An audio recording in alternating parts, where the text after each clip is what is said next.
சென்னை மட்டுமல்ல, ஒட்டுமொத்த நாட்டையுமே அவங்க தான் சுத்தமா வச்சிருக்கிறாங்க. கொரோனா நேரத்துல அவர்களுடைய சேவையை பாராட்டி பூ போட்டீங்க, மாலை போட்டீங்க, முன்கள பணியாளர்னு சொன்னீங்க. அதெல்லாம் சொன்னீங்களே, அவங்களுக்கு என்ன தேவை இருக்குது? அதை செஞ்சு கொடுத்தீங்களா நீங்க? சும்மா இந்த பாராட்டு பத்திரம் மட்டும் போதுமா? மேயர் பிரியா அவர்களிடம் இந்த ஊடகவியலாளர்கள் கேள்வி கேட்கும்போது திமிர்த்தனமா பேசு. அதுல அதிமுக ஆட்சி அவங்க இருக்கும்போது செஞ்சாங்களான்னு கேட்கறாங்க. அவங்க செய்யலன்னு சொல்லி தானே உங்களை ஆட்சிக்கு கொண்டு வந்தாங்க. அவங்க செய்யல, அவங்க சரியா இல்லை அப்படிங்கிறதுக்காகத்தானே உங்களை கொண்டு வந்தாங்க.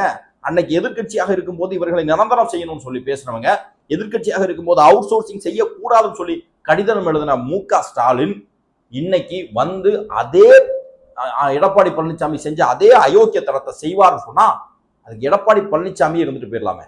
எடப்பாடி பழனிசாமிக்கு மு.க. ஸ்டாலினுக்கு என்ன வித்தியாசம்? இதைத்தானே அவங்க கேட்கறாங்க.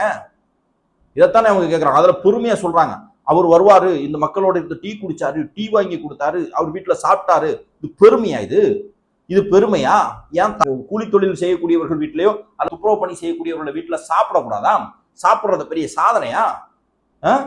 அது மேயர் பிரியா மாதிரியான ஆட்களுடைய வாயிலிருந்து இந்த மாதிரியான வார்த்தைகள் வரும்போது நீங்க எல்லாம் என்ன சமூக நீதி பேசுறீங்க? என்ன சமத்துவத்தை பேசுறீங்க? என்ன சமூகத்தை பத்தின பார்வை என்ன உங்களுக்கு?